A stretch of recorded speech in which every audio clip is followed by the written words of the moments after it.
नमस्कार, आप देख रहे हैं दूरदर्शन किसान कार्यक्रम हेलो किसान में आप सभी का स्वागत है। मैं हूं आपके साथ मोनालिसा।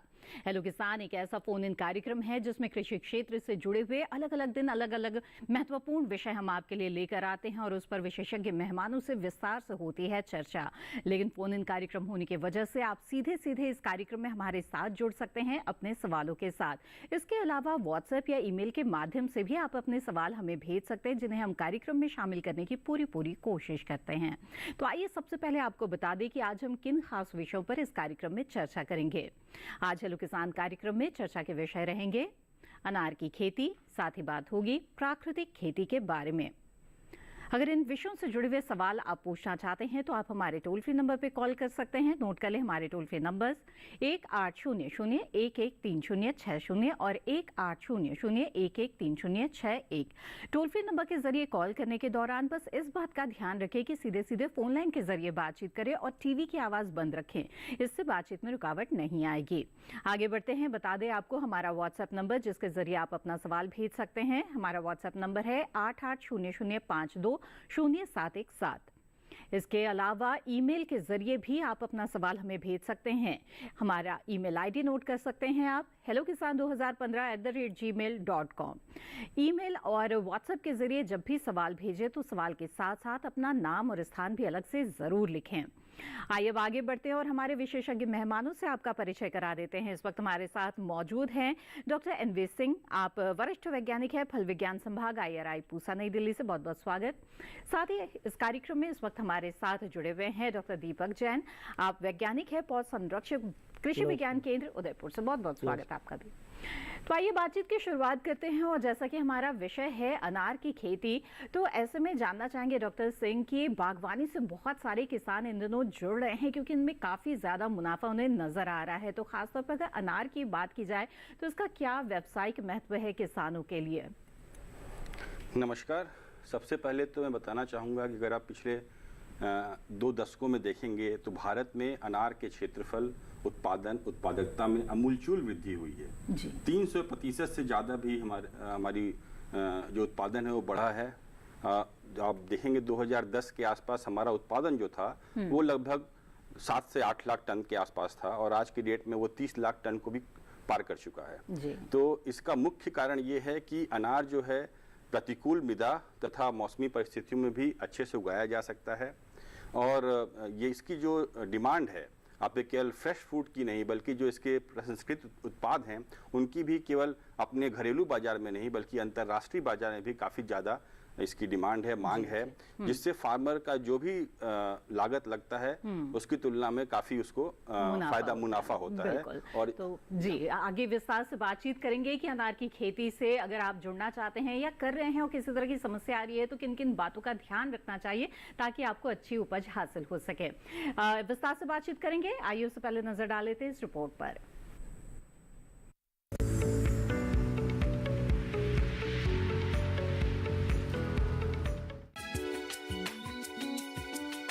अनार एक ऐसी बागवानी फसल है जिसे एक बार लगाने पर कई साल तक फल मिलते रहते हैं। अनार के फलों के विकास और उनके पकने के समय गर्म और शुष्क जलवायु की जरूरत होती है। फल के विकास के लिए तापमान 38 डिग्री सेल्सियस सही रहता है। अनार की खेती के लिए जल निकास वाली रेतीली दोमट मिट्टी अच्छी रहती है। अनार की किस्मों की बात करें तो अनार की कई किस्में मौजूद हैं, जैसे गणेश। इस किस्म के फल मध्यम आकार के, बीज कोमल और गुलाबी रंग के होते हैं। ये महाराष्ट्र की मशहूर किस्म है। इसके अलावा ज्योति, मृदुला, भगवा, अरक्ता और कंधारी भी अनार की किस्में हैं। किस्मों का चयन अपने इलाके के हिसाब से करना चाहिए। अनार लगाना चाहते हैं तो इस महीने पौध रोपण कर लेनी चाहिए। अनार के पौधों की रुपाई पौध के रूप में की जाती है। इसके लिए बीजों को नर्सरी में तैयार कर लिया जाता है। रोपण के तुरंत बाद सिंचाई कर ले। अनार के पौधों को कलम विधि से तैयार करना भी अच्छा माना जाता है। कलम विधि से तैयार पौधा 3 साल में पैदावार देना शुरू कर देता है। इसकी कलमों को कई विधियों से तैयार किया जा सकता है। इसके लिए कास्ट कलम विधि, ग्राफ्टिंग और कूटी बांधना विधियों का इस्तेमाल कर सकते हैं। जिन किसानों ने अनार लगा रखा है वे इस महीने में हस्त बहार के लिए पौधे को पानी देना रोक दे और इथ्रेल का उपयोग भी करें। पौधे के चारों ओर गोबर की खाद, नीम की खली, फास्फोरस व पोटाश की मात्रा जड़ क्षेत्र में 8 से 10 सेंटीमीटर की नालियां बना कर दे।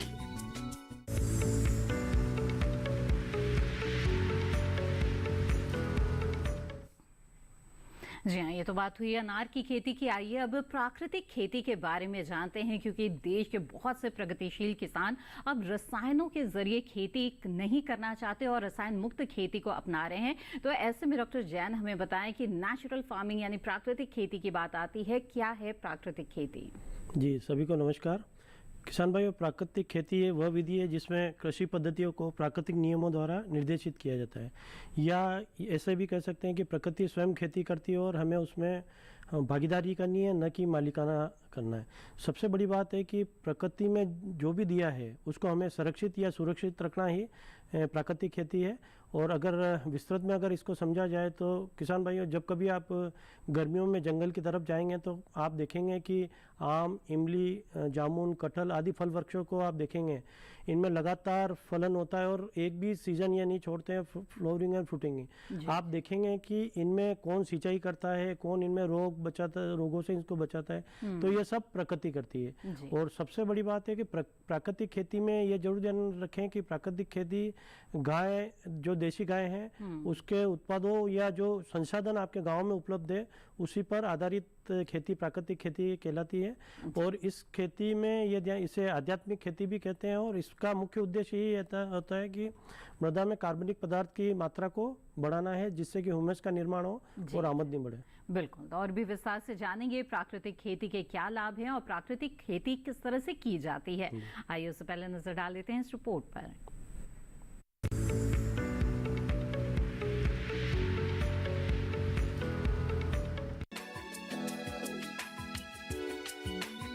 प्राकृतिक खेती को कुदरती खेती भी कहते हैं, जो देसी गाय पर आधारित एक कृषि पद्धति है। इसमें आप देसी गाय से 30 एकड़ की खेती कर सकते हैं। देसी गाय के गोबर में 16 मुख्य पोषक तत्व होते हैं और ये सभी तत्व पौधों की बढ़वार के लिए जरूरी माने जाते हैं। इसलिए देसी गाय को प्राकृतिक खेती का मूल आधार माना गया है।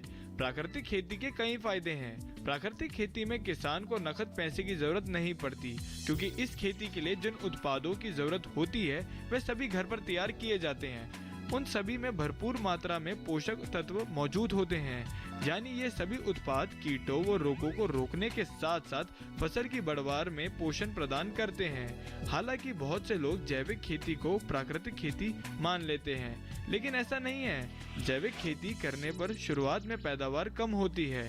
इस कमी को दूर करने के लिए वैज्ञानिक रासायनिक और जैविक दोनों विधियों को मिलाकर खेती करने की सलाह देते हैं, जबकि प्राकृतिक खेती पूरी तरह से कुदरती संसाधनों पर आधारित है।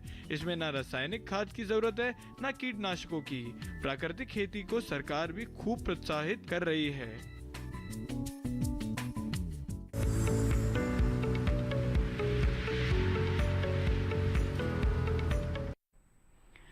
जी हाँ, तो ये रिपोर्ट आपने देखी और बातचीत को आगे बढ़ाएंगे, लेकिन इस बीच हमारे दर्शकों के सवाल व्हाट्सएप के जरिए आने शुरू हो गए हैं, तो उन सवालों को आइए कार्यक्रम में शामिल कर लेते हैं।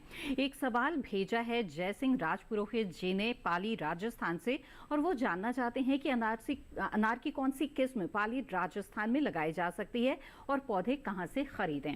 जी डॉक्टर सिंह बताएं। बेसिकली आप देखेंगे कि पूरे भारत में जो मुख्य किस्म है अनार की वो भगवा है। लगभग जितना भी हमारा क्षेत्रफल है उसके 80 से 85% क्षेत्रफल में भगवा की ही खेती की जाती है। वो राजस्थान से लेके इवन गुजरात तक, फिर महाराष्ट्र में, कर्नाटका में। तो पाली में भी आप देखेंगे आपके राजस्थान में बलोत्रा हो गया, आपका सिरोही हो गया, भीलवाड़ा हो गया, और आपका अलवर के आसपास भी अनार की थोड़ी बहुत खेती होती है। तो इन सभी क्षेत्रों में मुख्य रूप से आपका भगवा किस्म को ही लगाया जाता है। अपितु राजस्थान में पहले जो है जलोर, सीडलेस, जोधपुर रेड, ये भी कुछ, गणेश भी कुछ हद तक कुछ जगहों पर लगाया जाता है। पर अब पूरे भारतवर्ष में आज के समय में मुख्यतः भगवा की ही खेती की जाती है। तो मार्केट को देखते हुए, बाजार को देखते हुए मैं यही आपको सलाह दूंगा कि आप भी, भगवा की काफ़ी डिमांड है तो भगवा की ही खेती फिलहाल आप इसको करें। बिल्कुल, तो ये तो राजस्थान पाली के लिए हो गया। देश के अन्य क्षेत्रों के लिए भी कुछ और अच्छी किस्में हैं जिनका जिक्र आप करना चाहेंगे? किस्में तो काफ़ी हैं। जैसे अभी राष्ट्रीय अनार अनुसंधान केंद्र से सोलापुर लाल किस्म विकसित की गई है, जो एक बायो फोर्टिफाइड किस्म है। इसके बावजूद जो काजरी है आपका जोधपुर में, वहाँ से काजरी विशाल विकसित की गई है। बेंगलोर से रूबी एक किस्म है, वो भी अनार की विकसित की गई है। किस्में काफ़ी निकली है। मृदुला आरक्ता है जो कम समय में पक के तैयार होती है। भगवा में समय ज़्यादा लगता है फ्लावरिंग से फ्रूटिंग के हार्वेस्टिंग के बीच में, परंतु भगवा का मार्केट डिमांड इतना अच्छा है कि पूरे भारतवर्ष में आप मान के चलिए लगभग 85% एरिया कुछ पॉकेट्स को छोड़ के केवल हिमाचल प्रदेश से कुछ पॉकेट्स में जैसे कांधारी और कांधारी सीडलेस का भी लोग किसान भाई कल्टीवेशन कर रहे हैं, परंतु पूरे भारत में अभी आज के दिन में 85% एरिया लगभग भगवा के अंदर ही है। बिल्कुल। तो चलिए आगे बढ़ते हैं। ये तो अनार की किस्मों की बात हो गई, कुछ और सवाल ले लेते हैं। सवाल भेजा है अंकुर सहाय जी ने आजमगढ़ उत्तर प्रदेश से और प्राकृतिक खेती से जुड़ा हुआ सवाल पूछना चाहते हैं। उनका कहना है कि धान की फसल में झूसा, सिवई और चौड़ी पत्ती वाले खरपतवार का प्रकोप हो रहा है। ऐसे में वो जानना चाहते हैं कि इन्हें कैसे नष्ट किया जाए जिससे कि इसका प्रकोप ना हो, लेकिन प्राकृतिक खेती के जरिए। जी डॉक्टर जी, प्राकृतिक खेती से अगर खरपतवार नियंत्रण करना चाह रहे हैं तो सबसे बड़ी बात आप मल्चिंग करें, जिसको आच्छादन कहते हैं। 90% लोग अभी भी आप मल्चिंग नहीं करते हैं, क्योंकि आने वाले समय में जीवामृत, बीजामृत की कम मात्रा हो सकती है, लेकिन मल्चिंग आपको हमेशा करना है। जो भी खरपतवार है, खरपतवार का आप देखेंगे कि जब हवा, पानी और प्रकाश जब भी मिलेगा तो वो बाहर निकलेंगे और फसल से प्रतिस्पर्धा करेंगे। तो इसके लिए आप प्राकृतिक यही है कि आप उसकी मल्चिंग जरूर करें, और मल्चिंग में ये जरूर ध्यान रखें 4.5 इंच से ज़्यादा की मल्चिंग आपको नहीं करनी है, वरना जो एरोबिक जो हवा प्राणवायु लेते हैं वो बैक्टीरिया ख़त्म हो जाएंगे और जो ह्यूमस बनना है वो ख़त्म हो जाएगा, और उसके बाद अगर मुख्य फसल पर प्रभाव पड़ा है तो फिर खरपतवार और ज़्यादा संख्या में होंगे। और दूसरी चीज़, आप जो भी गोबर की खाद काम में ले रहे हैं उसमें यह जरूर ध्यान रखें कि जब खरपतवार गोबर की खाद में एक बार मिक्स हो गया तो 6 सालों तक वो उस गोबर की खाद में रहता है। तो आप ये जरूर ध्यान रखें कि अच्छा सड़ा हुआ गोबर की खाद को ही काम में लेना है, और आच्छादन का आप जरूर ध्यान रखें, मल्चिंग करें। तो डॉक्टर जैन, ये तो खरपतवार नियंत्रण की बात हो गई, और इसके अलावा और कौन कौन से स्तंभ है प्राकृतिक खेती के, इसके बारे में जानेंगे। लेकिन इस बीच हमारे साथ एक कॉलर जुड़ गए हैं, उनका सवाल ले रहे हैं। परमानंद जी मध्य प्रदेश से इस वक्त हमारे साथ फोन लाइन पर हैं। जी स्वागत है आपका परमानंद जी, पूछे अपना सवाल। हेलो जी, मैं ये पूछना चाहता हूँ कि जैसे खरीद में जैसे चने गेहूँ की फसल जो लगाई तो प्राकृतिक खेती किस प्रकार? ठीक है, आइए जानते हैं। जी डॉक्टर जैन बताएं। जी, किसकी फसल लगी? गेहूं की फसल के बारे में बात कर रहे हैं, जानना चाहते हैं कि किस तरह से प्राकृतिक खेती करें। जी, गेहूं की फसल में ये जरूर ध्यान रखें कि आप शुरू में जब खेत की तैयारी कर रहे हैं उस वक्त घन जीवामृत इसको आप खेत में जरूर डालें। घन जीवामृत बनाने का तरीका वही है, आप 100 किलो गोबर ले लें, मूत्र उसमें आवश्यकता अनुसार ले लें, 1 किलो पीपल या बरगद के पेड़ के नीचे की मिट्टी, 1 किलो आटा, लेग्यूमिनेसी या दलहनी फसलों का आटा जिसमें सोयाबीन और मूंगफली के अलावा आप ले सकते हैं मूंग, उड़द, अरहर वगैरह का ले सकते हैं, और गुड़ लेंगे, 1 किलो गुड़ लेंगे। इनको सबको अच्छी तरह मिला के और 24 घंटे के लिए इसको रख दें, और इसमें ये घन जीवामृत को आप 1 साल तक आप इसको प्रयोग कर सकते हैं। तो 1000 किलो आप जुताई से पहले इसको मिला लें। और जब गेहूं में आप जरूर ध्यान रखें कि जब फसल बड़ी हो जाए, हर 21 दिन पे आपको जीवामृत का आपको इसका छिड़काव करना है। शुरू में आपको जब 21 दिन हो जाए उसकी में 5% मतलब 200 लीटर पानी के अंदर आपको 10 लीटर जीवामृत मिलाना है। उसके फिर अगले दिन पर आपको वापस 200 लीटर में 10 लीटर आप 20 लीटर आपको जीवामृत मिलाना, और उसके फिर 21 दिन बाद आपको 200 लीटर पानी में वापस 20 लीटर जीवामृत मिलाना है। और लास्ट में जब दूधिया वाली अवस्था हो, दानों में जब दूध मिलता है, उस वक्त आपको 200 लीटर पानी के अंदर 20 लीटर 4 से 5 दिन पुरानी छाछ उसको अंदर मिला के आपको इसका छिड़काव करना है। तो इसमें गेहूं में निश्चित तौर से पैदावार बढ़ेगी। बिल्कुल। आइए अब आगे बढ़ते हैं, अगले कॉलर का रुख करते हैं। नंदस्वरूप मिश्रा जी बाराबंकी उत्तर प्रदेश से इस वक्त हमारे साथ हैं। नंदस्वरूप जी स्वागत है आपका, पूछे अपना सवाल। नमस्कार सर, मैं नंदस्वरूप मिश्रा हूँ बाराबंकी से। मैं जानना ये चाहता हूँ कि प्राकृतिक खेती करने के लिए हमें प्राकृतिक खेती के पूर्व क्या कौन सी विधाएं या क्रियाएं करनी चाहिए?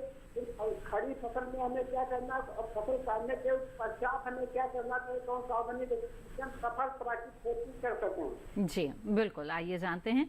तो सबसे महत्वपूर्ण सवाल यही है डॉक्टर जैन यहाँ पे कि प्राकृतिक खेती शुरू करने से पहले किसानों को किस तरह की तैयारी कर लेनी चाहिए? जी जी, प्राकृतिक खेती जब भी कर रहे हैं ये ज़रूर ध्यान रखें, देसी गाय इसका मूल आधार है। तो एक अगर देसी गाय अगर आपके है तो आप 30 एकड़ तक आप उसकी खेती कर सकते हैं। सबसे बड़ी बात है कि प्राकृतिक खेती में जुताई कभी भी नहीं करनी है और इसके 5 स्तंभ है। फर्स्ट है जीवामृत या घनजीवामृत, फिर मल्चिंग, बीजामृत, सफसलें और वापसा। इन अगर 5 स्तंभों को आप मिलाकर चलेंगे तो प्राकृतिक खेती में बहुत ज़्यादा फायदा होगा। और ये ज़रूर ध्यान रखें कि जो भी आप सफसल भी उगा रहे हैं और वापसा भी कर रहे हैं, सफसल के अंदर आप उसको एक जो भी फसल ले रहे हैं उसमें लेग्यूमिनस जो है या दलहनी फसलों को आप उसके अंदर लेना है। और ख़ासकर मल्चिंग इसमें प्राकृतिक खेती के लिए मल्चिंग सबसे ज़रूरी है, क्योंकि मल्चिंग अगर आप करेंगे तो कभी भी मिट्टी को हमेशा ये ध्यान रखें, प्राकृतिक खेती में मिट्टी को हमेशा ढकी होनी चाहिए। अगर ढकी हुई मिट्टी होगी, इसका सबसे बड़ा प्राकृतिक खेती का मूल आधार यही है, उसको feed the soil not the plant. मतलब आपको मिट्टी को आपको अगर हमारी धरती माता अगर उसमें पोषक तत्वों की ज़्यादा संख्या होगी तो उससे ज़्यादा उत्पादन होगा। तो आप उसको मिट्टी को आपको जीवामृत आगे और चर्चा में आपको जीवामृत, बीजामृत के या घन जीवामृत कैसे बनाते हैं वो बताएंगे। तो उससे आपको ये पूरा अगर आप करेंगे तो इससे आप पूरी प्राकृतिक खेती कर सकते हैं। बिल्कुल। चलिए, इसी तरह से हमारी बातचीत यहाँ पे जारी रहेगी प्राकृतिक खेती और अनार की खेती के बारे में, लेकिन फिलहाल कार्यक्रम में वक्त हो गया है एक छोटे से ब्रेक का। जल्द हाजिर होंगे, आप बने रहें दूरदर्शन किसान पर।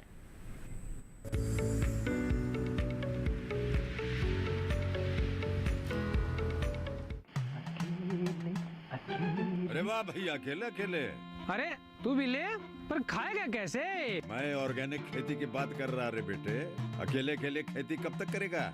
मतलब गांव में 20-25 किसानों का समूह बना के पंजीकरण करवा ले, फिर सरकारी ट्रेनिंग भी मिलेगी और मुफ्त जैविक बीज खाद भी। फिर बीजीएस ऑर्गेनिक की सरकारी मोहर के साथ तेरी उपज आकर्षक पैक में पहुंचेगी बड़े बाजार तक। अच्छा? हाँ। अरे भाई, कहाँ चल दिया? सबको साथ लाने, आमदनी बढ़ाने। तो किसान भाई समझ गए ना? साथ मिलकर ऑर्गेनिक खेती कीजिए, अपनी परंपरा को आगे बढ़ाइए, ज्यादा मुनाफा कमाइए। माटी से प्रेम की परंपरा है परंपरागत खेती।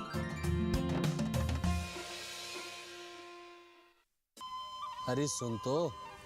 मुझे क्या सुनाना चाहते हो? जो सुनाओ मेरी सौतन को। किसको? अरे वही तुम्हारा मोबाइल फोन जिससे सुबह शाम दिन रात चिपके रहते थे और कहते थे किसान कॉल सेंटर से बातें हो रही हैं। अच्छा ये बात है। हाँ, क्यों? क्या हुआ? अब बात नहीं होती क्या? अब तो झट से बात हो जाती है। ऐसा क्या? हाँ, अब तो ज्यादा लाइनें और खास तकनीक के कारण खेती के माहिरों से तुरंत बात हो जाती है। और अगर कभी लाइन व्यस्त हो तो अपनी समस्या फोन पर रिकॉर्ड करा दो, वहाँ से फोन आ जाता है और समस्या की हल का मैसेज भी आ जाता है। ये देखो आ गया। अरे वाह, इसका मतलब इंतजार की घड़ी अब खत्म। हाँ। तभी मैं सोचूं कि आजकल मुझ पर इतना प्यार क्यों आ रहा है। कृषि संबंधी समस्याओं का अपनी भाषा में तुरंत हल पाने के लिए पूरे भारत में किसी भी फोन से हेल्पलाइन नंबर पर संपर्क करें। किसानों का दोस्त किसान कॉल सेंटर।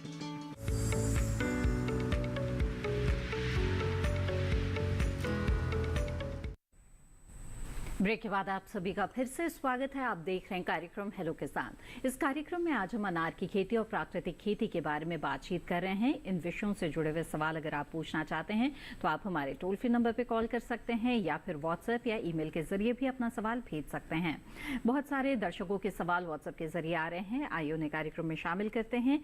एक सवाल भेजा है लंबरदार जी ने मध्य प्रदेश से। कहते हैं कि अनार की खेती की है, उसमें फूल आते हैं, फल नहीं लगते, इसका क्या कारण है? जी डॉक्टर सिंह। देखिए, सबसे पहले तो आपको ये बताना पड़ेगा कि आप कौन सा बहार पकड़ रहे हैं, क्योंकि अनार में हम अम्बे, मृग और हस्त तीनों बहार पकड़ते हैं। हर बहार की अपनी अपनी समस्याएं हैं और उसका अपना अपना फायदा भी है। जी। फूल आता है, फल नहीं सेट हो पा रहा है, फ्रूट सेट नहीं हो पा रहा है, उससे कई कारण हो सकते हैं। पहले तो अनार में जैसा आप अगर फसल चक्र की बात करेंगे तो अनार में सबसे पहले होता है कि हम मान लीजिए पुष्पन से लेके जो हार्वेस्टिंग का समय है वो एक समय हो गया। उसके बाद हार्वेस्टिंग के बाद जो है हम पौधे को रेस्ट पे डालते हैं, जिसको स्टोरेज फेज भी बोलते हैं।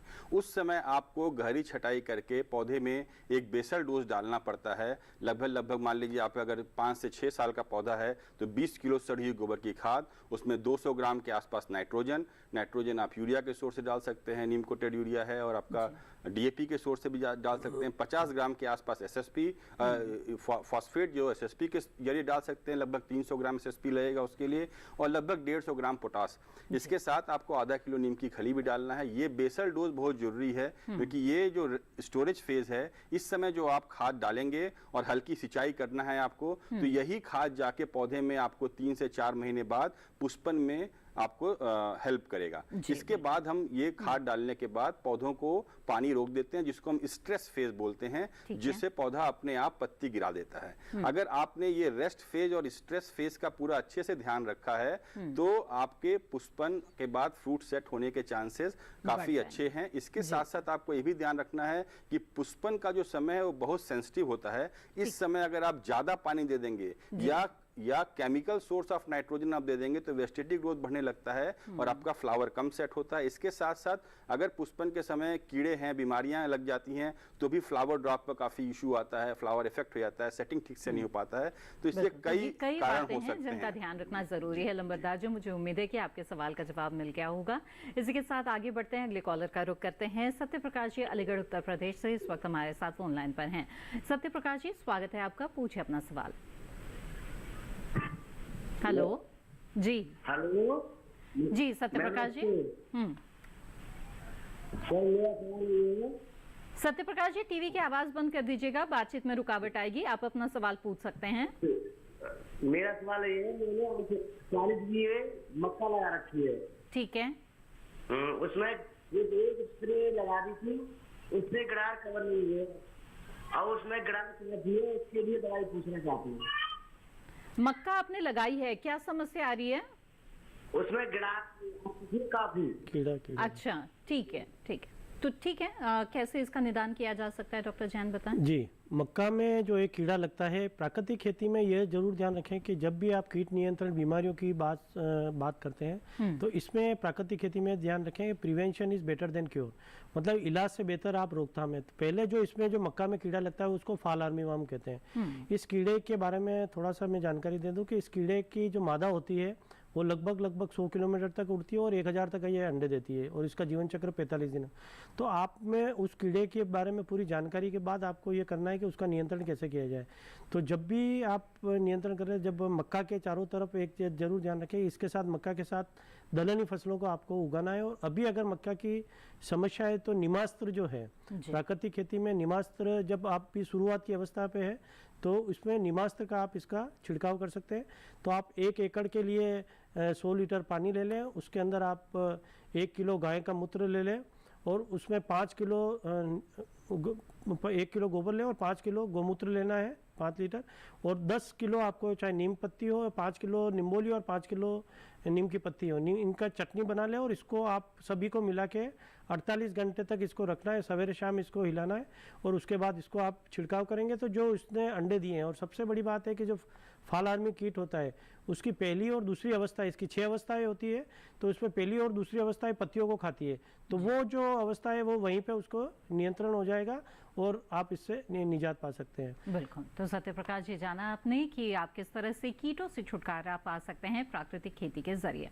आइए आगे बढ़ते हैं और अगला सवाल शामिल करते हैं। हमारे दर्शक ने अपना नाम और स्थान नहीं लिखा है, लेकिन सवाल ये भेजा है कि अनार के पौधे में फल तो अच्छी मात्रा में आते हैं पर वो पकने से पहले ही फट जाते हैं, कृपया उपचार बताएं। जी डॉक्टर साहब। देखिए, अनार में फल फटाव के बहुत से कारण हो सकते हैं, पर मुख्यतः अगर हम देखें तो पानी का अनियमित अगर उपयोग करेंगे सिंचाई का, तो उससे फल फटाव का ये मेन कारण है।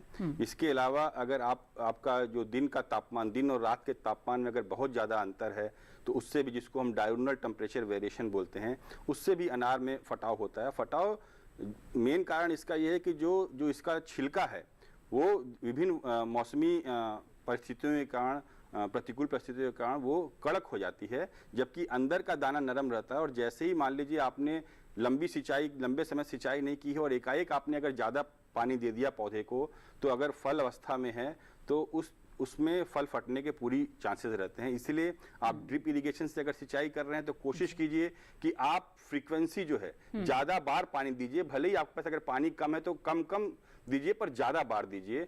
और पर्टिकुलरली जैसे राजस्थान में बहुत फल फटाव, मृग बहार लेते हैं तो फल फटाव की बहुत समस्या आती है, क्योंकि रात में एकाएक तापमान गिर जाता है। तो इसके लिए आपको अगर कोशिश करके रात में आप सिंचाई कर सकते हैं तो उससे आपका फल फटाव थोड़ा कम होगा। इसके साथ साथ आप अगर छोटी अवस्था में फल है, अभी सेट हुआ है या आपका 150 ग्राम के आसपास का है, तो उस समय आप माइक्रोन्यूट्रिएंट पर्टिकुलरली आपका बोरान का स्प्रे जरूर करें। लगभग ये बोरेक्स के फॉर्म में भी आता है, बोरिक एसिड के फॉर्म में, या सॉल्युबोर के फॉर्म में भी आता है। 2 ग्राम प्रति लीटर के आसपास आप लगभग 15 से 20 दिन के अंतराल पे 3 बार इसका छिड़काव करें।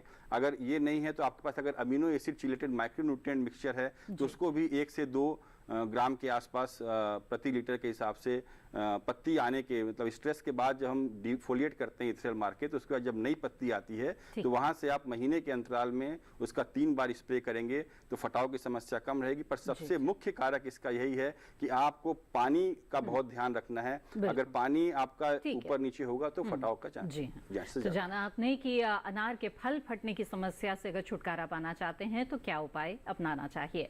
आगे बढ़ते हैं, अगले कॉलर का रुख करते हैं। आशीष जी नरसिंहपुर मध्य प्रदेश से इस वक्त हमारे साथ हैं। जी आशीष जी, स्वागत है आपका, बताइए क्या जानना चाहते हैं। मैम हमारी बरवटी में पीला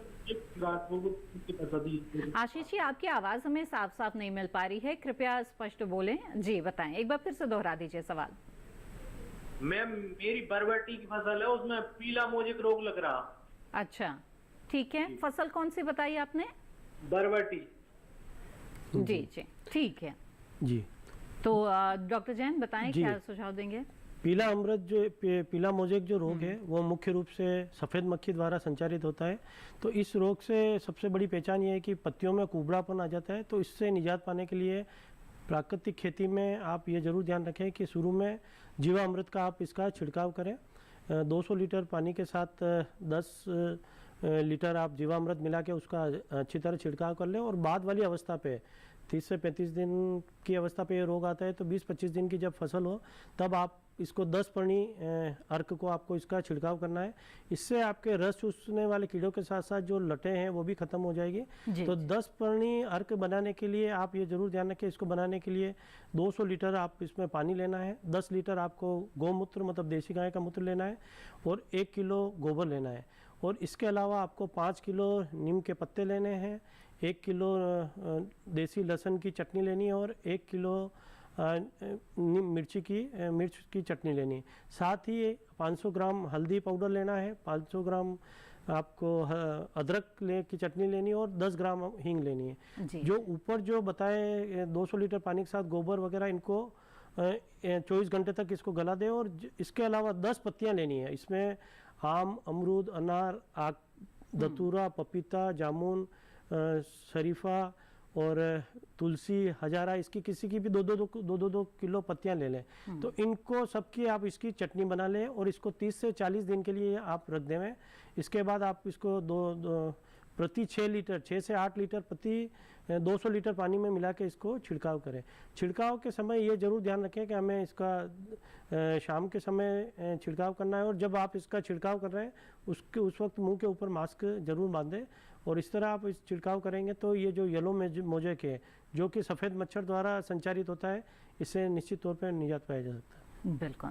तो आशीष जी, उम्मीद है आपके सवाल का जवाब मिल गया होगा आपको। आइए अब आगे बढ़ते हैं और अगला सवाल यहाँ शामिल करते हैं। अगला सवाल हमें भेजा है हमारे एक दर्शक ने, जिन्होंने अपना नाम नहीं लिखा है लेकिन ये चुरू राजस्थान से ताल्लुक़ रखते हैं। इनका सवाल ये है कि इन्होंने घर पर अनार के पौधे लगाए हुए हैं, अनार लाल होने में बहुत ही ज़्यादा समय ले रहे हैं, तो जानना चाहते हैं इसकी क्या वजह हो सकती है। जी डॉक्टर सिंह। पहले तो मुझे ये जानकारी आपसे चाहिए हुई कि वो अनार इससे पहले कभी लाल होता था कि नहीं, क्योंकि अगर आपने भगवा छोड़ के जैसे गणेश किस्म लगाई हुई है तो वो गाढ़ा लाल कभी होता नहीं, क्योंकि वो उसकी अनुवांशिकी है, वो वैरायटी ऐसी है। तो आप अगर मृदुला लगाए हैं, रक्ता लगाए हैं या भगवा लगाए हैं तो ये गाढ़ा लाल होता है।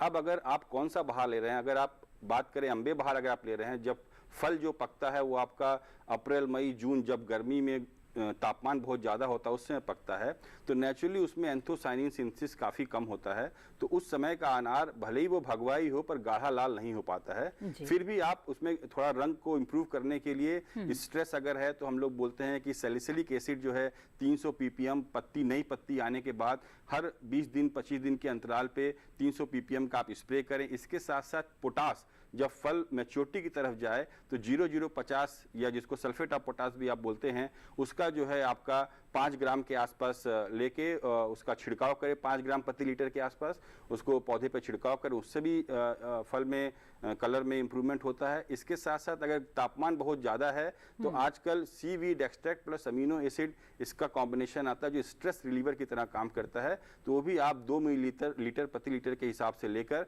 उसका भी छिड़काव कर सकते हैं। ये सारे करने से निश्चय ही जो कलर है उसको उसमें इम्प्रूवमेंट जरूर आएगा, पर ये बहुत कुछ बाहर और कौन सी किस्म आपने लगाया है इस पे भी निर्भर करता है। बिल्कुल। आइए अब आगे बढ़ते हैं कार्यक्रम में। अगले कॉलर इस वक्त हमारे साथ जुड़ गए हैं, उनका सवाल ले लेते हैं। कन्हैया लाल प्रजापति जी उज्जैन मध्य प्रदेश से हमारे साथ फोन लाइन पर हैं। कन्हैया लाल जी स्वागत है आपका। जी पूछिए अपना सवाल। हाँ, क्या अनार की खेती कैसे की जाती है सर, कैसे हमें जानकारी दीजिए। जी अनार की खेती करना चाहते हैं, ठीक है डॉक्टर साहब। देखिए जहाँ तक मुझे पता है उज्जैन में आपकी थोड़ी मिट्टी जो है भारी मिट्टी है, तो मुख्यतः हम भारी मिट्टी जो है काली मिट्टी है जिस साइड, उस साइड हम अनार को उतना रिकमेंड नहीं करते हैं, क्योंकि क्या है अनार की जड़ के पास अगर मिट्टी में ज़्यादा नमी होती है तो उसमें एक विल्ट रोग मुरझान रोग आता है। फिर आपको पुष्पन के लिए जो स्ट्रेस की क्रिया है वो स्ट्रेस पौधे को ठीक से नहीं मिल पाता है, तो वेस्टेटिव ग्रोथ तो पौधों का होता है बट फ्लावरिंग आने में दिक्कत होती है। इसलिए हम बोलते हैं अनार उन क्षेत्रों में ज़्यादा अच्छे से उगाया जा सकता है जहाँ पे मिट्टी हल्की हो, बलुई दोमट टाइप की हो, या इवन जहाँ पे मुरुम टाइप की मिट्टी, जैसे महाराष्ट्र में आप देखेंगे जहाँ सोलापुर के क्षेत्र में जहाँ काफ़ी अनार होता है वहाँ पार्शियली विदर्ड सॉयल है, मुरुम टाइप की मिट्टी है, वहाँ पे भी अनार अच्छे से हो सकता है। इसलिए इसको हम लोग डायमंड ऑफ रॉकी लैंड, मतलब मोटा मोटी आपको ये बताना चाह रहा हूँ कि आपकी तरफ अगर मिट्टी काली है तो वहाँ मैं आपको ये सुझाव दूंगा कि आप अनार न लेके आप नींबू वर्गीय फसलें ले सकते हैं। अनार जहाँ मिट्टी आपकी हल्की है वहाँ पे लीजिए। फिर भी अगर आप लगाना चाहते हैं, विस्तार से जानकारी चाहते हैं, तो मेरा नंबर रहेगा, आप मुझसे पर्सनली बात कर सकते हैं, मैं आपको अनार लगाने की सारी विधि बता सकता हूँ। बट अगर आपकी तरफ, जहाँ तक मुझे पता है उज्जैन की तरफ थोड़ी भारी मिट्टी है और अगर वहाँ पे आप अनार लगाएंगे तो आपका जो लागत, आप फसल ले पाएंगे बट लागत जो है आपका काफ़ी बढ़ जाएगा, तो जो फायदा अनार से मिलना चाहिए शायद वो फायदा आपको न मिल पाए। बिल्कुल।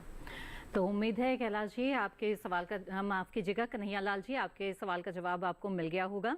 इसी के साथ यहाँ पर कार्यक्रम में वक्त हो गया है एक और छोटे से ब्रेक का। जल्द हाजिर होंगे, आप बने रहें दूरदर्शन किसान पर।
किसान में हर शनिवार शाम 6 से 7 बजे सिर्फ डीडी किसान पर।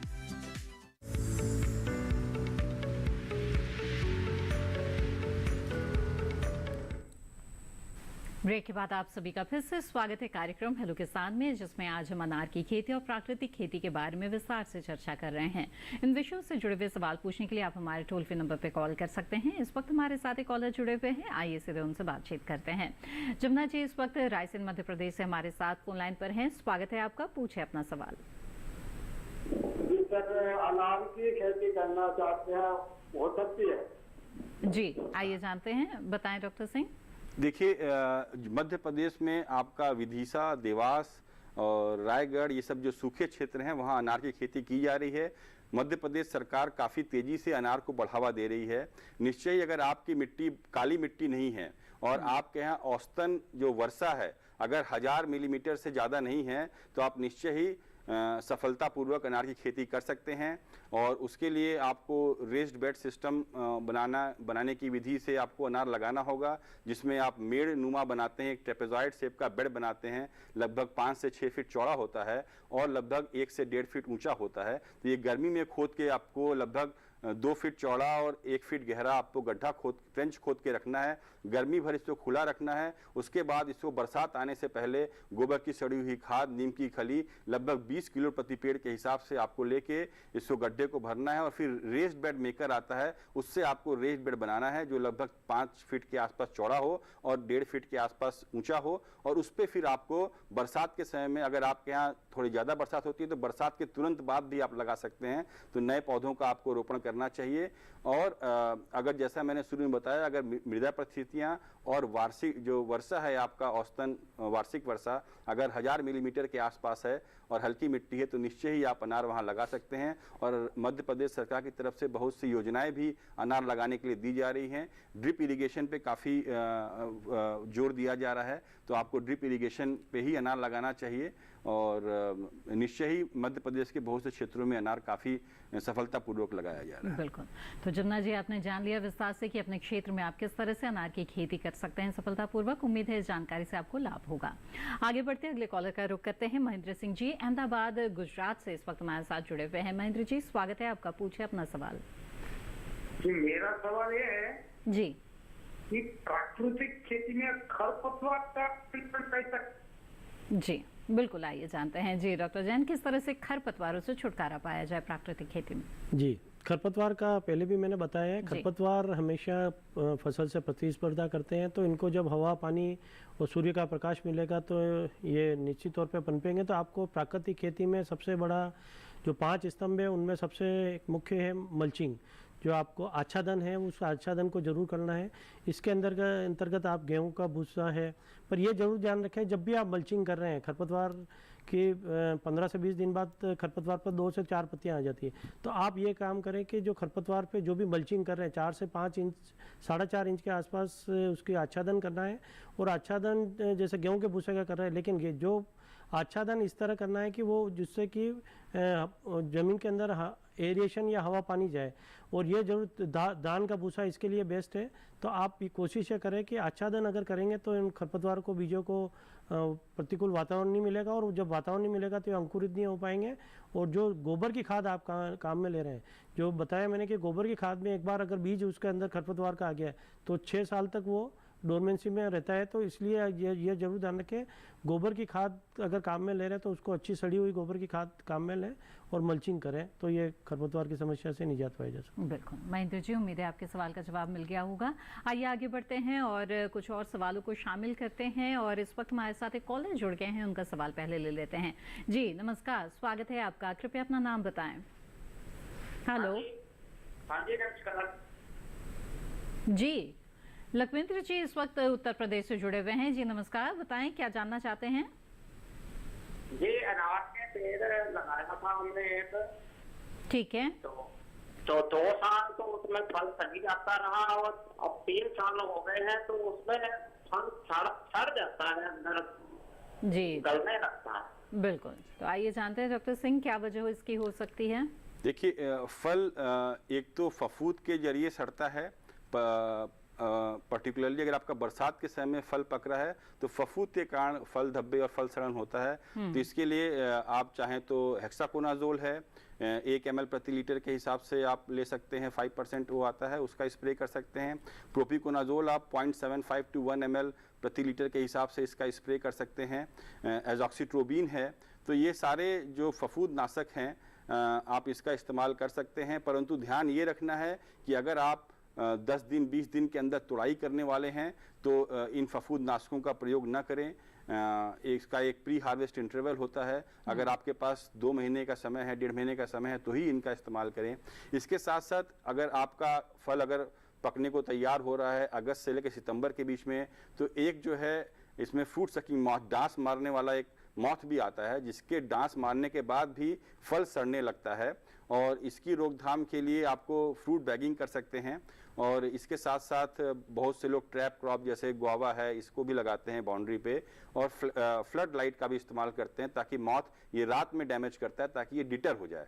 इसके साथ साथ आप देखेंगे कि आपके क्षेत्र में ये आप जब फल पकने लगता है तो उसमें से छेद करके एक कीड़ा, एक तितली बाहर निकलती है जिसको हम फ्रूट बोरर बोलते हैं, तो इसका भी काफ़ी प्रकोप रहता है। हमको लगता है कि अब इसमें फ्रूट बोरर दिख रहा है तो अब हम इस पर स्प्रे करेंगे तो ये रुक जाएगा, परंतु जो इसकी मादा है वो आपके पुष्पन अवस्था और जब फ्रूट सेट होता है उसी स्टेज पे इसमें अंडे दे देती है, वही पॉल्यूशन कर देती है। इसीलिए आपको ध्यान रखना है कि आपको कोई ना कोई कीटनाशक, जैसे मान लीजिए फ्लावरिंग का स्टेज है तो सेंसिटिव स्टेज होता है, तो उस समय थोड़ा सा बायोलॉजिकल ऑरिजिन के जो हमारे पास पेस्टिसाइड्स हैं जैसे स्पिनोसाइड हो गया 45% SC, इसको 0.3 to 0.4 मिलीलीटर प्रति लीटर के हिसाब से आप यूज़ कर सकते हैं। स्पिनोट्राम हो गया जो आपका 11% SC का आता है, इसको आप 0.75 to 1 ml के हिसाब से कर सकते हैं। तो पुष्पन के समय इसका इस्तेमाल कर सकते हैं, और फ्रूट सेटिंग के स्टेज में फिर बाद में आप 15 से 20 दिन के अंतराल पे, पर्टिकुलरली अगर बरसात का समय है तो एक फंजीसाइड और एक इंसेक्टिसाइड का इस्तेमाल करेंगे तो आपकी जो सड़न की समस्या है वो काफी हद तक उसका निदान। बिल्कुल लखविंदर जी, उम्मीद है इन सुझाव पर जरूर आप अमल करेंगे। आगे बढ़ते हैं और अगले कॉलर का रुख करते हैं। जयप्रकाश शर्मा जी मुरैना से इस वक्त हमारे साथ फोन लाइन पर हैं। जयप्रकाश जी, स्वागत है आपका, पूछे अपना सवाल। यस सर, हम मुरैना में नाम लगा सकते हैं जी। मुरैना आपका ग्वालियर के पास है, और अगर आपके यहाँ नीचे का क्षेत्र है जहाँ पे पानी जल जमा होता हो जिस खेत में, वहाँ पे अनार न लगाएं। अगर आपका कोई ऐसी क्षेत्र का ऐसा भाग है, खेत का ऐसा भाग है जो ऊंचाई पर है जहाँ पानी कभी जमा नहीं होता है और आपकी काली मिट्टी नहीं है, तो आप वहाँ पे निश्चय ही अनार लगा सकते हैं। अनार आप समझिए जो आपकी भगवा किस्म है, ये जम्मू कश्मीर से लेके तमिलनाडु और गुजरात से लेके पूर्वोत्तर राज्यों में से यही किस्म लगाई जा रही है, तो काफी वर्सेटाइल क्रॉप है। आप निश्चय ही इस फसल को लगा सकते हैं। बिल्कुल जयप्रकाश जी, आपको आपके सवाल का उम्मीद है जवाब मिल गया होगा और आप सफलतापूर्वक अपने क्षेत्र में अनार की खेती कर सकते हैं। आगे बढ़ते हैं, अगला सवाल लेते हैं। भानु प्रताप जी ने जबलपुर मध्य प्रदेश से सवाल भेजा है व्हाट्सएप के जरिए। वो जानना चाहते हैं कि जीवामृत अगर फसल की पत्तियों पर गिर जाए तो क्या इससे कोई नुकसान हो सकता है? जी डॉक्टर जैन जी, जीवामृत को सभी तरीके से प्रयोग किया जा सकता है। जीवामृत को आप जब खेत की जुताई कर रहे हैं उस वक्त भी आप इसको मिला सकते हैं। और सबसे बड़ी बात है कि अगर आप इसमें छिड़काव, हमेशा ये ध्यान रखें कि जीवामृत को लंबी अवधि की फसलें हैं तो उसमें 4 से 5 छिड़काव किए जा सकते हैं, और शॉर्ट ड्यूरेशन है तो 3 छिड़काव किए जा सकते हैं। तो इसके लिए जब आप, इससे कोई नुकसान नहीं होता है, जीवामृत के छिड़काव की रिकमेंडेशन की गई है। तो इसके लिए जब छिड़काव करते हैं तो आप 5 लीटर प्रति 15 लीटर पानी के हिसाब से छिड़काव कर सकते हैं, और फलदार पौधों में 3 लीटर प्रति पौधा के हिसाब से इसको दिया जा सकता है। बस ये ध्यान रखें कि जीवामृत अगर मिट्टी के अंदर दे रहे हैं तो मिट्टी के अंदर नमी जरूर होनी चाहिए, और जब छिड़काव कर रहे हैं तो ये जरूर ध्यान रखें कि जो पानी इसमें काम में लिया जा रहा है वो खारा पानी नहीं होना चाहिए और उसकी pH नॉर्मल होनी चाहिए। बिल्कुल। जीवामृत बनाते कैसे हैं और जीवामृत, घन जीवामृत का फायदा क्या होता है, ये भी बताएं। जी, जीवामृत बनाने के लिए अगर 1 एकड़ के लिए आप बना रहे हैं तो इसमें 180 लीटर आपको पानी लेना है। पानी बहता हुआ पानी होना चाहिए और खारा नहीं होना चाहिए। इसके बाद 10 किलो आपको गोबर लेना है, और गोबर जो है वो देसी गाय का गोबर लेना चाहिए क्योंकि देसी गाय के 1 ग्राम गोबर के अंदर 300 करोड़ जीवाणु होते हैं। और गोबर जो लिया जा रहा है उसमें ये जरूर ध्यान रखें कि जो दूध देने वाली गाय हैं, बच्चा देने वाली गाय हैं, उसका नहीं लेना चाहिए क्योंकि वो जो है उसके प्रोडक्शन में वो चला जाता है बैक्टीरिया। और सबसे बड़ी बात, उसके अलावा आपको 10 लीटर गौमूत्र लेना है। गौमूत्र एंटी बैक्टीरियल, एंटी फंगल और एंटी वायरल है, तो जो फसलों में बीमारी, रोग भी नहीं आने देता है। इसके बाद 1 किलो दाल का आटा लेना है। दाल सोयाबीन और मूंगफली के अलावा मूंग, उड़द, चना, लोबिया, किसी की भी दाल का चूरा हो सकता है। और 1 किलो जो भी बरगद या पीपल के पेड़ की मिट्टी हो सकती है। और 1 किलो आपको गुड़ लेना है। गुड़ जो पुराना गुड़ हो, उसमें गुड़ जो होता है वो बैक्टीरिया या जो इसके अंदर जीवाणु होते हैं उसके मल्टीप्लिकेशन के लिए सहायक है। और जो प्रोटीन का आटा जो लिया जाता है, दाल का आटा लिया जाता है, वो उन बैक्टीरिया के एनर्जी प्रोवाइड करता है। और जो मिट्टी ली जाती है वो फर्मेंटेशन का काम करती है, किण्वन का काम करती है। इन सभी चीज़ों को 180 लीटर पानी में आप मिलाने के बाद सवेरे शाम इसको हिलाना है। और लगभग 2 से 3 दिनों में यह तैयार हो जाता है। गोबर जो भी ले रहे हैं वो ताज़ा गोबर होना चाहिए और जो मूत्र लिया जा रहा है वो पुराना, जितना पुराना होगा उतना बेहतर रहेगा। इसको सुबह शाम हिलाना चाहिए और इसको 7 दिन के अंदर आपको प्रयोग करना चाहिए। और जो मैंने बताया लंबी अवधि की फसलें हैं उनमें हर 21 दिन पे देना चाहिए और जुताई के समय भी इसको पानी के साथ दिया जा सकता है। अब रही बात इसमें फ़ायदे की बात है, जीवामृत को या घन जीवामृत को जब भी मिट्टी में मिलाते हैं तो इसमें मिट्टी की उर्वरा शक्ति बढ़ती है, क्योंकि जब मिट्टी के ह्यूमस की मात्रा बढ़ती है, ह्यूमस की मात्रा बढ़ने से मिट्टी में जो लाभदायक कीड़े हैं, जो माइक्रो ऑर्गेनिज्म है, उनकी संख्या बढ़ती है, तो उससे पैदावार बढ़ती है। और उससे क्या होता है कि एक तो जमीन बीमारियां नहीं लगेगी, कीट नहीं लगेंगे, और जो फसलें पैदा होती है उसमें विपरीत क्लाइमेट में, विपरीत वातावरण में, जैसे पाला पड़ गया, उसमें भी ये पौधे में रेजिस्टेंस रहता है। और सबसे बड़ी बात है कि जब जीवामृत बीजामृत का प्रयोग करें तो इसमें वाटर होल्डिंग कैपेसिटी, पानी को धारण करने की क्षमता भी बढ़ती है। और जो 2 सिंचाई आप करते हैं उसमें कम समय की जगह ज़्यादा समय तक आप उसको क्रॉप सहन करने की क्षमता उसमें बढ़ती है। तो इस तरह तो ऐसे कई फायदे हैं अगर जीवामृत, घन जीवामृत का इस्तेमाल आप करते हैं तो, और इसीलिए ये प्राकृतिक खेती के सबसे प्रमुख स्तंभ में माना जाता है। इसके बारे में विस्तार से बातचीत करेंगे। अनार की खेती और प्राकृतिक खेती के बारे में बातचीत यहाँ पर जारी है, लेकिन कार्यक्रम में वक्त हो गया है एक और छोटे से ब्रेक का। जल्द हाजिर होंगे, आप बने रहें दूरदर्शन किसान पर।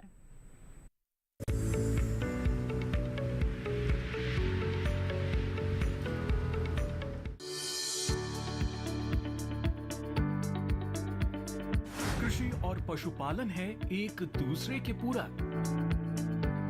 घर आंगन से लेकर व्यावसायिक फार्म तक, मुर्गी पालन से लेकर रेगिस्तान के जहाज तक, बीमारियों से अब पशुपालक ना हो परेशान। विशेषज्ञ करेंगे आपकी समस्या का समाधान। जुड़िए हमसे, पूछिए अपने सवाल। ईमेल के जरिए भी आप हमारे साथ जुड़ सकते हैं। हमारी ईमेल आईडी है ddkisanapc@gmail.com। हमारे टोल फ्री नंबर हैं 1800-113060 और 1800-113061। देखिए अपना पशु चिकित्सक हर रविवार शाम 6:30 बजे दूरदर्शन किसान चैनल पर।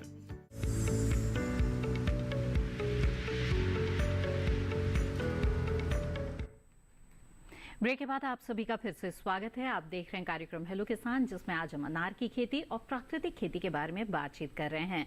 बहुत सारे सवाल लगातार हमारे दर्शकों के आ रहे हैं, आइए सवालों को शामिल करें कार्यक्रम में। सवाल भेजा है ओम प्रकाश जी ने जयपुर राजस्थान से। जानना चाहते हैं कि अनार का बाग लगाना चाहते हैं तो इसके लिए कौन सी वैरायटी लगानी चाहिए और कब तक इसका उत्पादन मिल जाएगा। उत्पादन से जुड़ा हुआ एक और सवाल भेजा है संदीप ठाकुर जी ने जबलपुर से। वो भी जानना चाहते हैं कि अनार की खेती कितने दिन में तैयार हो जाती है। जी डॉक्टर सिंह, जैसा कि मैंने शुरू में बताया कि जो मुख्य किस्म है अनार की भारत में आज के दिन में वो भगवा है, और इसके अलावा बहुत सी प्रजातियां, बहुत सी किस्में विकसित की गई हैं और छोटे स्तर पे की जा रही हैं। बट राजस्थान में क्योंकि आपका जयपुर में लगाना है, आपकी दिल्ली मंडी पास में है, तो एक्सेप्टेबल वैरायटी है, काफ़ी अच्छा इसका मार्केट है। बाकी मृदुला रक्ता भी लाल रंग की वैरायटी होती है, शॉर्ट ड्यूरेशन है, इसको भी आप चाहें तो लगा सकते हैं। जो भगवा किस्म है आप देखेंगे कि मुख्यतः जो हम लोग रिकमेंड करते हैं कि 2 साल बाद ही इस पर फसल लेना चाहिए।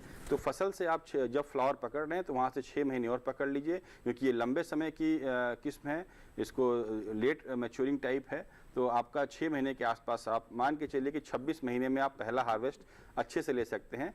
परंतु अब आज की डेट में अनार में ऐसा कॉन्सेप्ट है कि क्योंकि इसमें बहुत अच्छा रिटर्न मिलता है और क्योंकि बीमारियों का प्रकोप बहुत ज़्यादा इसमें आता है, तो कमर्शियल स्तर पर इसकी खेती की जाती है, तो किसान भाई कोशिश ऐसे करते हैं कि जल्दी से जल्दी हम इसमें फसल पकड़ लें और जितनी भी ज़्यादा हो सके उतनी बार फसल लेके, और फिर क्योंकि प्लांटिंग मटेरियल आज के में टिश्यू कल्चर के पौध और काफ़ी नर्सरियाँ इसमें उपलब्ध हैं, तो पौध आसानी से उपलब्ध हैं, तो उसको फिर वो रिप्लेस करते हैं। तो पर नॉर्मल तौर पे जो हम लोग रिकमेंड करते हैं कि आपको 2 साल जब पौधा हो जाए उसके बाद ही आपको क्रॉप रेगुलेशन, जब बाहर पकड़ने जाते हैं उसे क्रॉप रेगुलेशन बोलते हैं, उसी समय बाहर विनियमन करें और आपका 26 महीने में पहली फसल तैयार हो जाएगी। पर पुष्पन की अगर बात करेंगे तो अनार के पौधे पे जो पुष्प है वो 15-16 महीने पे भी आने लगता है और कई किसान भाई ऐसे हैं जो महाराष्ट्र में जो इस कॉन्सेप्ट पे चलते हैं, तो वो आपका 2 साल में ही पहली फसल हार्वेस्ट कर लेते हैं। बिल्कुल। आइए अब आगे बढ़ते हैं और अगला सवाल यहाँ पर कार्यक्रम में शामिल कर लेते हैं। सवाल भेजा है गौतम सिंह जी ने। इनका कहना है कि धान के कल्लों में कीड़ा बहुत लगा है, इसका प्राकृतिक तरीका क्या है? जी, तो प्राकृतिक उपचार करना चाहते हैं, क्या किया जाए डॉक्टर जैन? जी, धान की फसल में कीड़ा लगा है, इसके लिए आप 10 पर्णी अर्क का मैंने बताया, उसके बाद ब्रह्मास्त्र भी इसके लिए आप काम में ले सकते हैं, या अग्निअस्त्र भी इसको काम में ले सकते हैं। दोनों में बता देता हूँ। ब्रह्मास्त्र के अंदर आपको 20 लीटर गाय का पेशाब लेना है, देसी गाय का पेशाब लेना है, और 5 तरह की पत्तियाँ हैं, आम, अमरूद, अनार, आक और तुलसी या हजारी, किसी का भी जो आपके वहाँ लोकल वनस्पति मिलती है जिसके पशु नहीं खाते हैं, उसकी सबकी चटनी बना लेते हैं, और इसको सभी को मिला के एक उबाल आने के बाद इसको ठंडा कर लें। ठंडा करने के बाद 24 घंटे बाद इसको 3 लीटर पानी में मिला के 3 लीटर इस घोल को 200 लीटर पानी में मिलाकर इसका छिड़काव करें। इसको 6 महीने तक आप रख सकते हैं। इसके बाद अग्निअस्त्र होता है, जिसमें आपको 20 लीटर पानी लेना है, उसके अंदर 500 ग्राम तंबाकू का चूर्ण लेना है, और 500 ग्राम हरी मिर्च की चटनी लेनी है, और 5 किलो नीम के पत्ते लेने हैं, इसको भी आपको चटनी बना रही है, और 1 किलो हरी मिर्च, ये देसी लहसुन होती है, इसकी आपको चटनी बनानी है, और इस सबको आपको उबालना है। एक उबाल आ जाए उसके बाद इसको ठंडा करने के बाद 5 लीटर प्रति 200 लीटर पानी में मिला के 1 एकड़ क्षेत्र के लिए आप इसकी छिड़काव करें। इसको भी आप 6 महीने तक आप सुरक्षित रख सकते हैं। जी बिल्कुल। आइए अब आगे बढ़ते हैं, कुछ और सवालों को लेते हैं, और छोटे छोटे सवाल है, इसका संक्षेप में जवाब दे दें डॉक्टर सिंह। अमर सिंह जी ने पूछा है कि क्या अनार की खेती मेरठ में हो सकती है या नहीं, और विदिशा मध्य प्रदेश से अमितादित्य जी ने पूछा है कि अनार के पौधे कहाँ से लें। जी बिल्कुल, मेरठ के आसपास जब राजस्थान में हो रही है तो अलवर में हो रही है, दिल्ली में हो रही है थोड़े बहुत स्तर पे, तो आप मेरठ में भी इसकी खेती कर सकते हैं।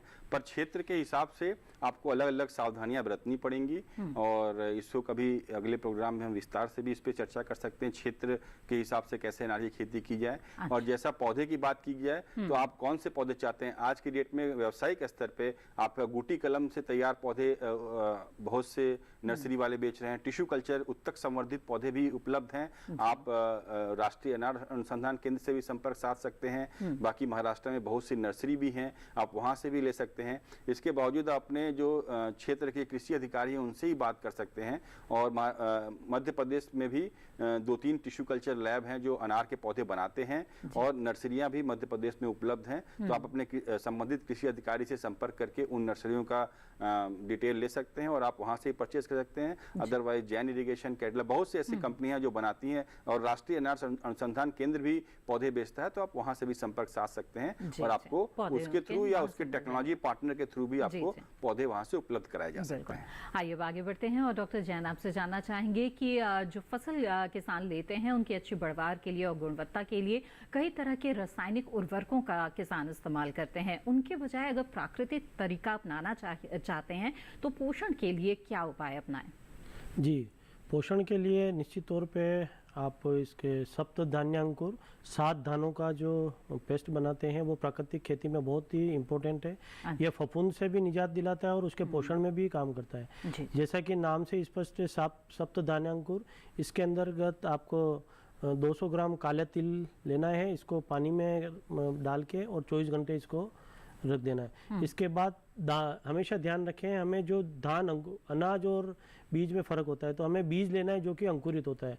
तो हमें 5 दालें और लेनी है, मूंग, उड़द, मोठ, राजमा, मटर, इनमें से कोई भी एक, सभी 5 अनाज ले लें 100-100 ग्राम में, और इनको भी पानी के अंदर आप रख दें 24 घंटे के लिए। तीसरे दिन आप ये करें कि जब ये इनको अंकुरित हो जाए, अंकुरित करने के लिए आप किसी कपड़े की पोटली में बांध दें, और जो इनसे पानी निकला है उसको भी सुरक्षित रखें, और कपड़े की पोटली में बांध देंगे तो तीसरे दिन ये अंकुरित हो जाएंगे।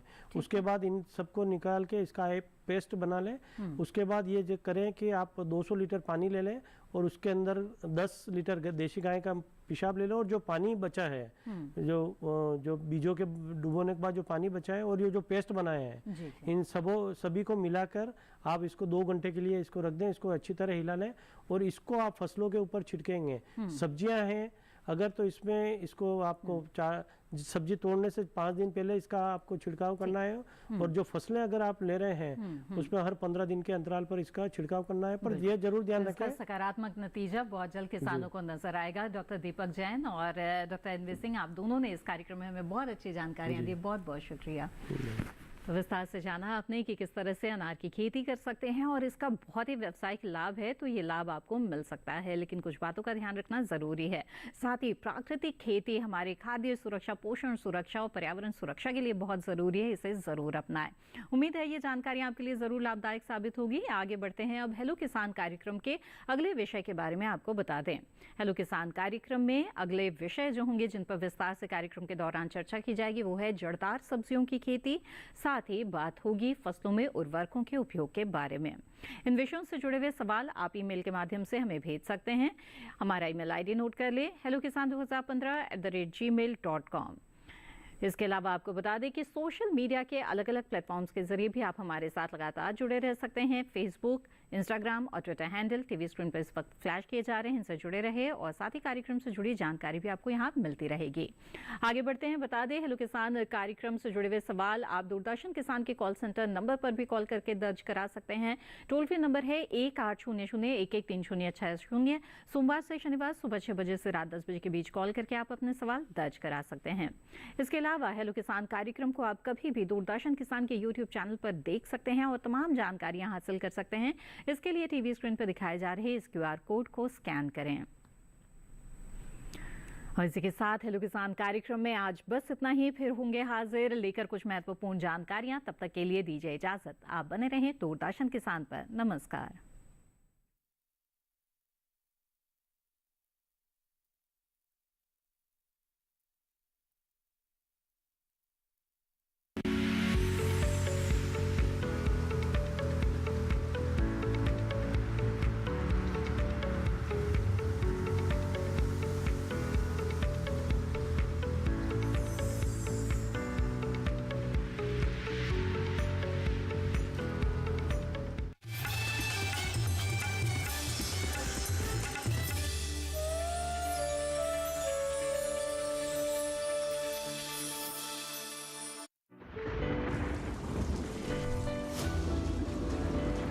बदलते मौसम में हो रहा है वायरल फीवर का ट्रिपल अटैक।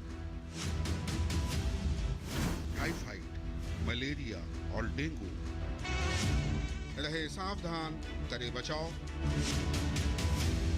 इस शनिवार स्वस्थ किसान लाइव केवल दूरदर्शन किसान पर। आइडिया जो बदले नजरिया। मिलिए अपने नए प्रोजेक्ट्स के साथ राह दिखाने वालों से। आप भी जुड़िए एक बेहतर भविष्य से। आज ही महसूस कीजिए इको इंडिया के साथ DW का पर्यावरण शो। देखिए इको इंडिया प्रत्येक शनिवार सुबह 10:30 बजे सिर्फ DD नेशनल पर। देश का पहला चैनल, देश का अपना चैनल। एक टीचर का काम है बच्चों को जागरूक बनाना, इस दुनिया का एक अच्छा नागरिक बनाना। सारे प्रोफेशंस में से सबसे ब्रॉड प्रोफेशन टीचिंग है आज की डेट। ये बात ध्यान रखना है कि आपको सिर्फ ज्ञान देना नहीं है, बल्कि लगातार अपनी जिंदगी में ज्ञान को अर्जित भी करते रहना है। एज ए टीचर जब मैं बच्चों को देखती हूँ, मेरे लिए हर बच्चा स्पेशल है। बहुत अच्छा, बहुत खूबसूरत। That is my definition. देखिए सीखो 3 सितंबर से प्रत्येक रविवार रात 8 बजे सिर्फ DD नेशनल पर। देश का पहला चैनल, देश का अपना चैनल। चल चल चल चल